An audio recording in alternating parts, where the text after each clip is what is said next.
धर्म यात्रा चैनल में आप सबका स्वागत है। नमस्कार। आज हम बता रहे हैं कि देवोत्थान जो एकादशी है इसके विषय में। ये देवोत्थान एकादशी क्या है, इसको हम लोग कैसे मनाएं, क्या करें। तो एकादशी जो है उसमें सबका अलग अलग महात्म्य है।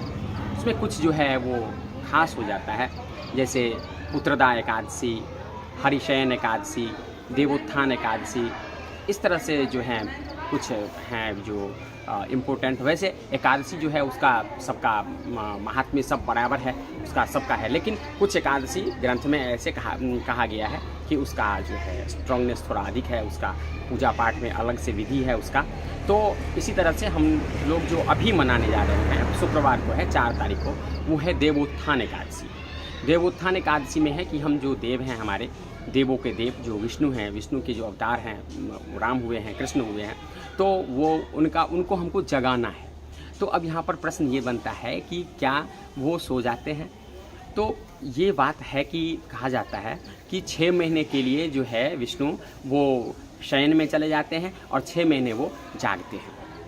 ये चीज़ है। तो सोने से यहाँ पर है कि वो उनका सोना जो है वो हम लोगों की तरह नहीं है कि हम लोग जिस तरह से प्रतिदिन सो जाते हैं और फिर जगते हैं, ऐसी बात नहीं है। वो सोते नहीं है बल्कि वो समाधि में चले जाते हैं, वो अपने ध्यान को एकाग्र कर लेते हैं। इसीलिए हम लोगों को भी, हम लोग जो योग करते हैं इसके माध्यम से हम लोगों को भी यही है कि हमारा जो 6 सेंसेस है वो काम करता है और हमारी जो इंद्रियां हैं उस सबको हम एकाग्र करके और एक जगह जब इकट्ठा करते हैं तो हमारे अंदर जो एनर्जेटिक पावर है वो बढ़ने लगता है। तो वो भी भगवान भी वही काम करते हैं और इसी चीज़ को वो 6 महीने के लिए जो है बिल्कुल समाधि की अवस्था में चले जाते हैं। उस टाइम में उनको ये नहीं पता चलता है कि वो क्या हो रहा है, नहीं हो रहा है, और वो अपने आप को बिल्कुल ऊर्जावान जो है, ऊर्जा जो है वो उससे एकत्रित कर लेते हैं इस चीज़ से।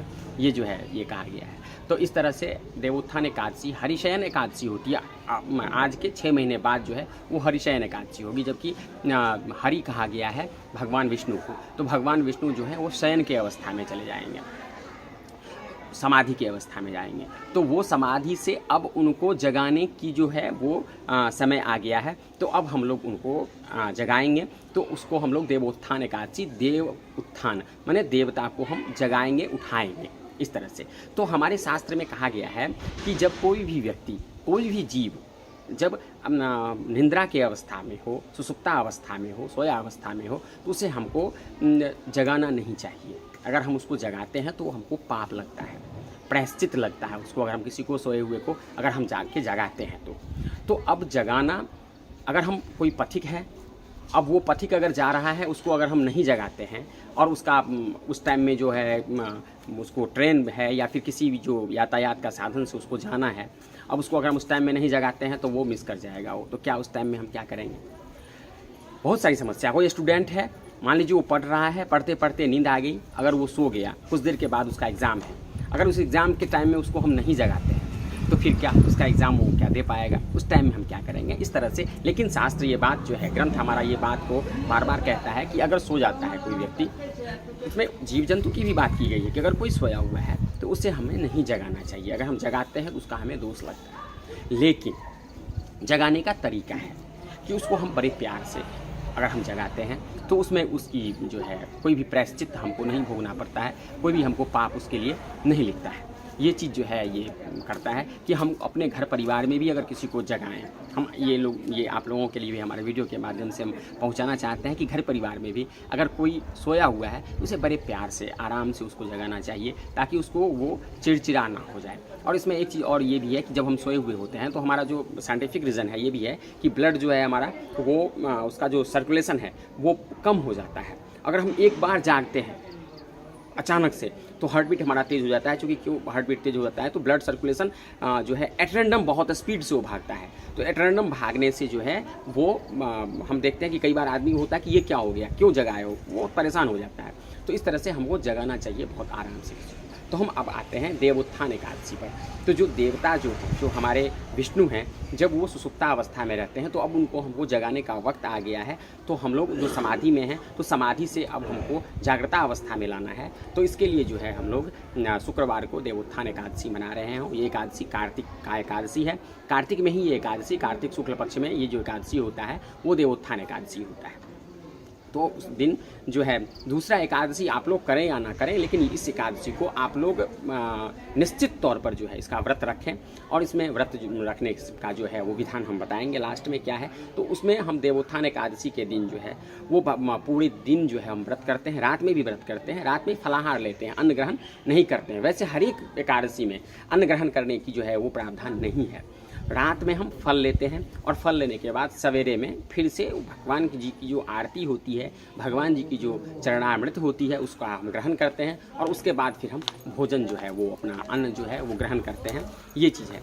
तो भगवान की जो पूजा की जाती है इसमें उसका एक ये है कि हम सबसे पहले दिन में तो व्रत हम रखते हैं, सायं के टाइम में हम भगवान जी का उनको जो है चरण वंदन करके, उसमें ये चीज़ श्लोक है इसका कि ब्रह्मेंद्र रुद्रेण भिवंदमानो भवान श्रीवंदित वंदनीय प्राप्ता तु वेयम किलकौमुदाख्या जागृस्व जागृस्व च लोकनाथ मेघागता निर्मल पुण्य चंद्र पुष्पाणि मनोहराणि अहम ददामि च पुण्य हेतुर जागृस्व जागृस्व च लोकनाथ। इसमें ये कहा जाता है कि हे लोकनाथ, हे त्रिभुवन के मालिक, आप जो हैं ब्रह्म, इंद्र और माहेश्वर, ये तीनों आप ही हैं।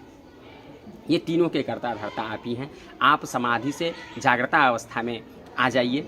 और ऋषि जो हैं वो भी सब आपको वंदन कर रहे हैं कि आप जागृता अवस्था में आइए।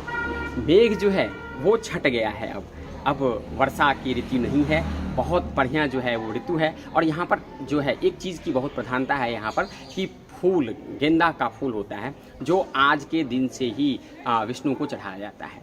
तो यहाँ पर कहते हैं कि ब्रह्मेंद्र रुद्रे भीमंदमानो भवान श्रीवंदित वंदनीय प्राप्ता तु वेयम किलकौमुदाख्या जागृस्व जागृस्व च लोकनाथ मेघागता निर्मल पुष्प। निर्मल पुष्प जो है वो गेंदा का फूल को यहाँ पर दिया गया है, उपसंज्ञक है यहाँ पर वो दिया गया। तो ये आपको हम देते हैं। क्यों देते हैं? तो पुण्य हेतु कि आपको हम ये देते हैं, चूँकि ये आपके लिए ही बना हुआ है। ये पुष्प, ये फूल जो खिला है ये आपको जागृत करने के लिए ही, आपके सेवा में जो है ये फूल हुआ है। इसको हम जो है आपके ऊपर में चढ़ाते हैं ताकि आप जागृता अवस्था में आ जाएं और दूसरा आप हमको पुण्य भी दें। क्योंकि भगवान की जो हम पूजा करते हैं इसका हमारा भी ये ध्येय है कि हमारा जो पाप है, हमारे जो प्रायश्चित है उसका निवारण हो जाए, वो कट जाए और भगवान हमको उससे मुक्त कर दें।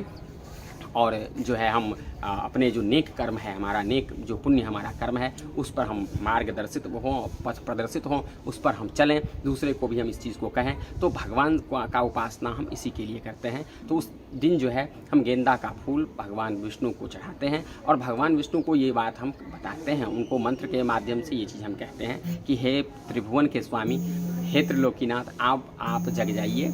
आप जो सुसुप्ता अवस्था में हैं, आप जो समाधि में हैं, उससे आप जागृता अवस्था में आ जाइए। और ये जो भुवन चल रहा है इसके मालिक आप ही हैं। तो इस पर जो है आप कैसे क्या किस तरह से हमारा जो है निर्वहन होगा, इस पर आप जो है ध्यान दें। तो ये एकादशी का बहुत महात्म्य है। चूँकि भगवान तो वैसे हमेशा जगे रहते हैं, इनका नहीं होना तो ये कहते हैं कि विश्व जो है, पूरे ब्रह्मांड जो है वो उनके अंदर में समाहित है। बिना उनका कुछ हो ही नहीं सकता, एक पत्ता भी नहीं हिल सकता है बिना उनकी ये। लेकिन ये हमारे अंदर जो है, हम एक जो भगवान ने जो लीलाएं की हुई हैं उस लीला में हम लोग भी हैं। तो इस एकादशी का बहुत महात्म्य है, बहुत बढ़िया है ये एकादशी। क्योंकि भगवान जाग रहे हैं और जब वो जगेंगे तो जब उनका नेत्र खुलेगा तो हमारे सामने में वो हम सबको देखेंगे, तो वो बहुत प्रसन्न होंगे और हमको आशीर्वाद देंगे। तो इसमें जो है ये चीज़ हमको करना चाहिए और हम व्रत करें। व्रत करने के बाद रात के टाइम में जब उनका पूजा अर्चना करें, उसके बाद हम फल ग्रहण करें। सवेरे शुक्रवार को हम व्रत करेंगे, शनिवार के दिन जो है उनका पहले प्रसाद लेने के बाद, चरणामृत लेने के बाद हम अन्न ग्रहण करेंगे। और इनसे करने से बहुत पुण्य मिलेगा। हम सभी बहुत प्रसन्न रहेंगे, स्वस्थ रहेंगे। बहुत बहुत धन्यवाद।